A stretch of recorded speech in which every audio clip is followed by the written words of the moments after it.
Andrew, hi. America right now. What's your read? What's going on? And just right into it. Straight in, man. um, well, it's pretty complex if you want to separate it out.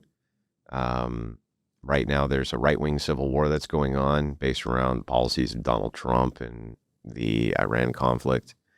You have the dialectic between the left and the right, which has gotten even more polarized. So yeah, there's a lot going on. I mean, deeper than that.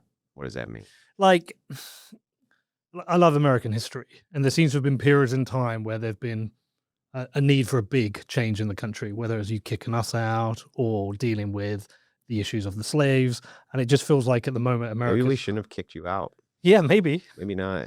Maybe that wasn't the best idea. Maybe a king was a good thing. Yeah, it might have been a good thing.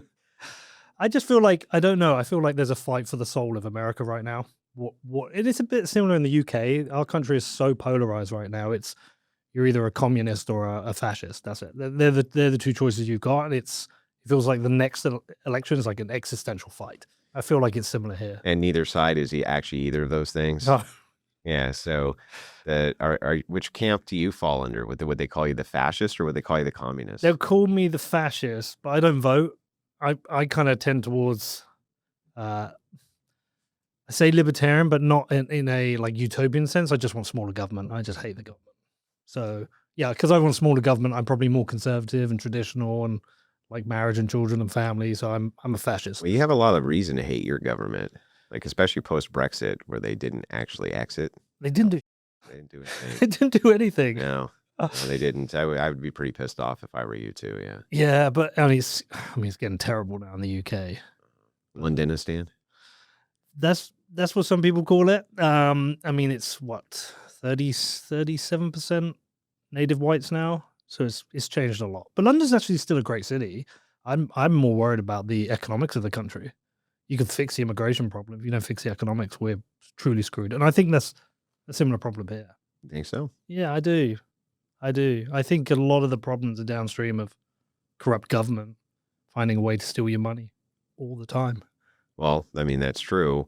There is a large base, like in America, the theme is if it moves, tax it. And if it moves again, tax it again, right? In fact, it's so bad that you can't even avoid taxes in death. If you die, you still get taxed. And then there's an inheritance tax on top of that. So you get taxed for moving businesses between states. So, I mean, some economic reforms here would be pretty good. Trump was pretty good on that, though. Trump was pretty good about pushing some economic reforms through, especially with his first go around. I mean, he did a massive corporate tax cut that seemed to help people out quite a bit. So, yeah. Okay, back to my original question. What do you think is really going on? It feels like something deep. Yeah, I don't know if you say something like, what are we referencing here in the political arena, or the undercurrent of American society, I don't know, maybe the social cohesion issue, or yeah, but I think I do mean that, but I think it's downstream from the political climate. You think so? I think so. Yeah, I think it's downstream from the religious climate. Okay, interesting. Yeah. So the way I look at it, do you agree that politics is informed by culture?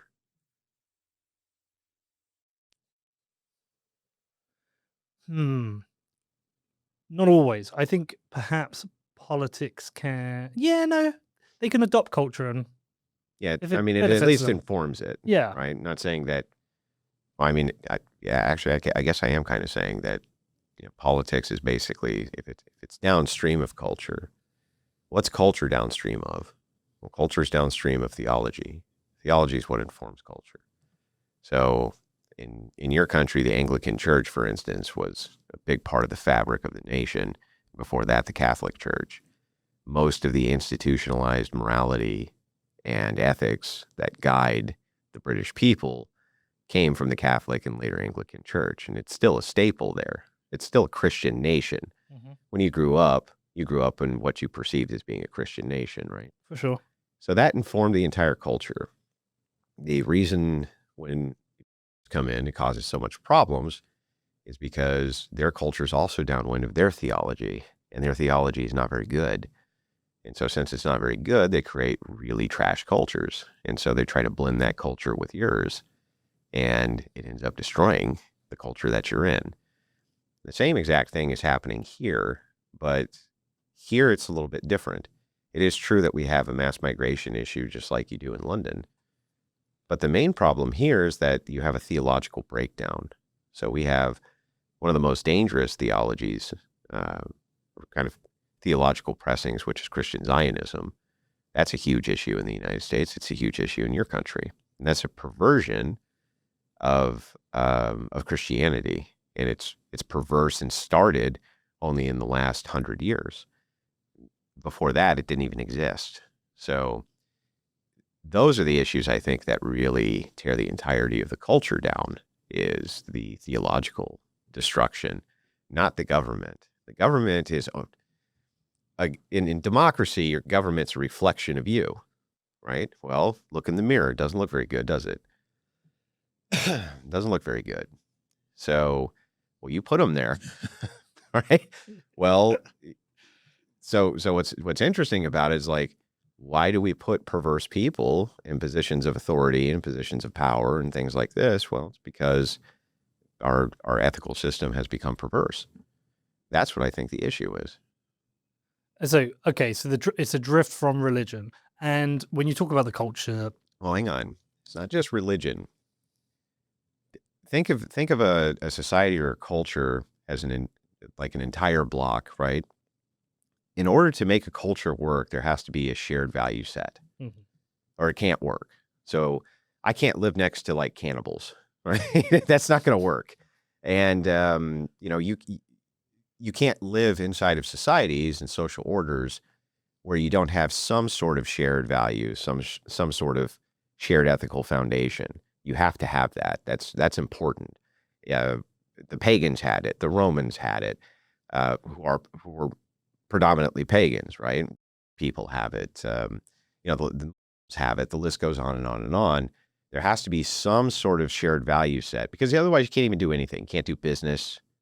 How am I going to do business with you if I can't even perceive your value set, right? You can't do anything. Can't raise a family. Can't do any of the things that you would ordinarily want to do without that.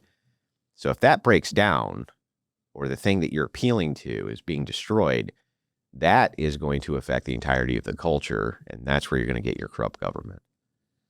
Okay, I understand. Okay, so you talked about the UK, say, being a Christian nation, Christian values, and that culture's downstream from that. And you talked about we've had a large number of coming to countries, different culture. You can't mix the cultures. They've got different value sets. Where do you place the atheist within this? Would the atheist benefit from picking to live under a Christian rule set, Christian culture, even if they stayed atheist? Yeah. Oh, yeah. Well, in fact, very, very predominant atheist said so. He said, I miss the Christmas carols. He said, I miss the Christmas carols, and I miss the Christians doing the Christian stuff. And it's like, yeah, I'm sure you do. Okay, I'm sure you do. Because the value set that they have, right, it allows you to live inside of a society in which you can thrive, even if you're not a Christian. Christians don't get you for not being Christians. Most wallets still plug into the same system we were trying to escape in the first place. And that's why Rumble built Rumble Wallet. It's a self-custodial wallet that lives inside an ecosystem that actually defends free speech and financial freedom. No bank holding your balance, not even Rumble can touch your funds. This is your money, on your keys, on your terms. So if you're serious about sovereignty, financial and digital, this is where you level up. Go to wallet.rumble.com or search Rumble Wallet in your app store, download it, back up your recovery phrase, and move your money where it belongs, in your hands. So Christians aren't going to kill you for not being a Christian. You can live inside Christian nations and not be a Christian, and they don't kill you. So, yeah, I think that informs the culture in a significant way. And atheists have always been the benefactor of Christian ethics, 100%. They don't have any ethics. What do they appeal to? When you think about ethics or morality, you think about stance-dependent or stance-independent reasons for things.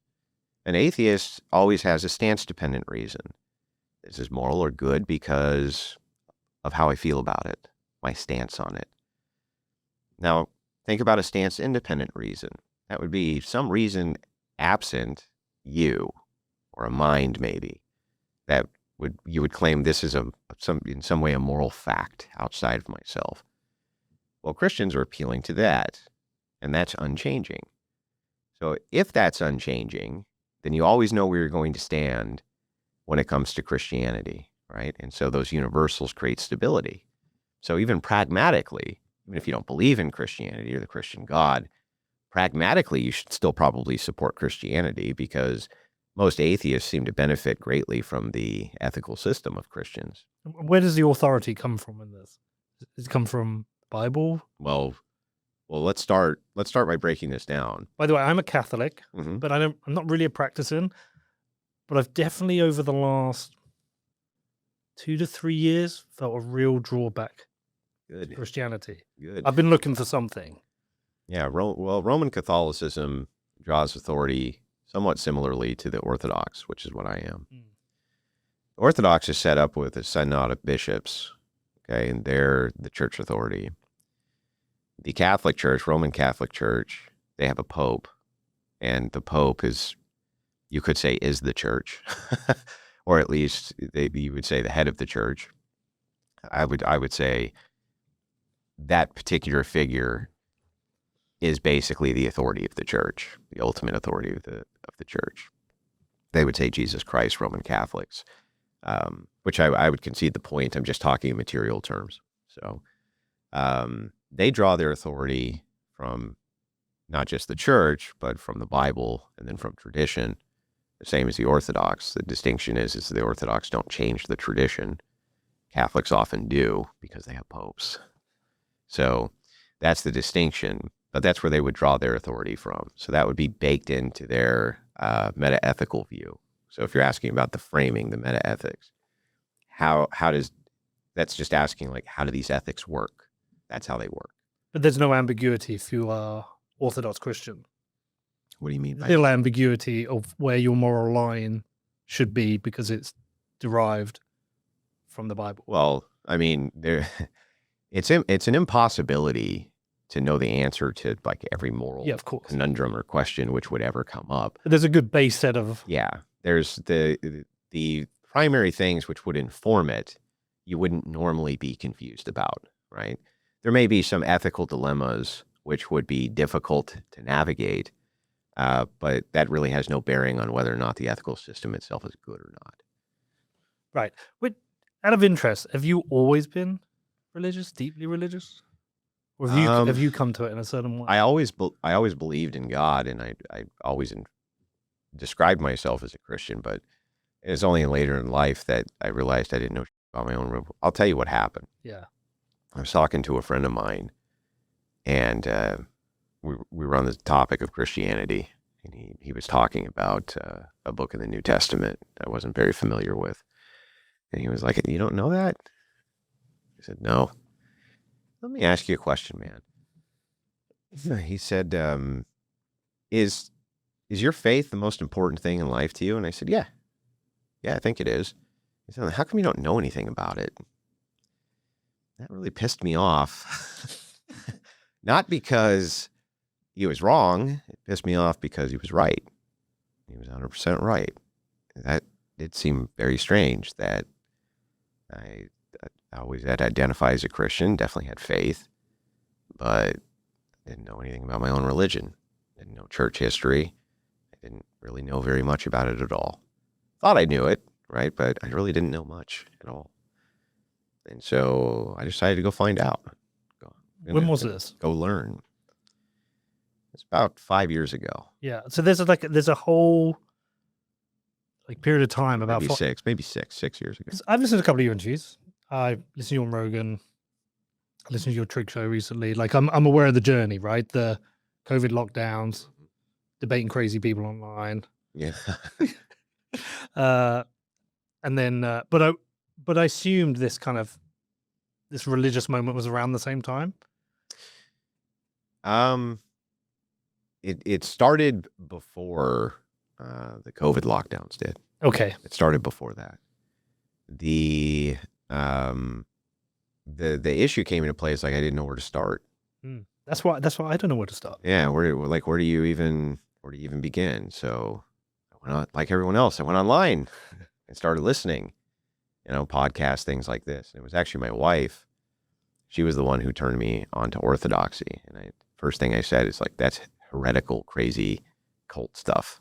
That's the very first thing that came out of my mouth. Fool that I am. And my wife's like, okay, well, you're kind of the head of the household. We're going to do what you want, but you should look into it. And I was like, yeah, whatever, woman. You know what I mean? And then she pestered me about it again. And I gave her the yeah, whatever, woman again. And then it was like third or fourth time. I was like, fine, I'll look into this with you. And it's the best decision I ever made. So I started looking into it, started at first just consuming mild content about it, just try to understand how it worked. Then we started going to a church to check it out. And I remember that was an experience. And I was talking to the priest after. And I said, he's like, so how was your first time in an Orthodox church? And I said, it was strange. He said, it's because it's formal. I said, what do you mean? He said, well, when you go to worship God, don't you think that should be like a big deal?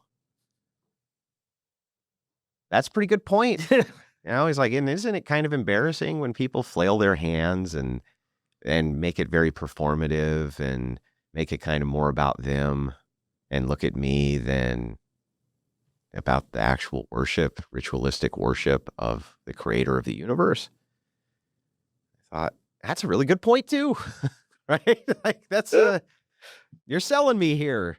So we went through, and I had a long catechesis. So I was an inquirer first, and then I was a catechumen for years before. What does that mean? It just means like, let's just say like Orthodox Christian in training. It's when you properly catechize Christians, one of the problems with evangelical churches is you come in and they'll say, do you love Jesus? And you say yes. And they go, bam, baptized. Now you're a Christian.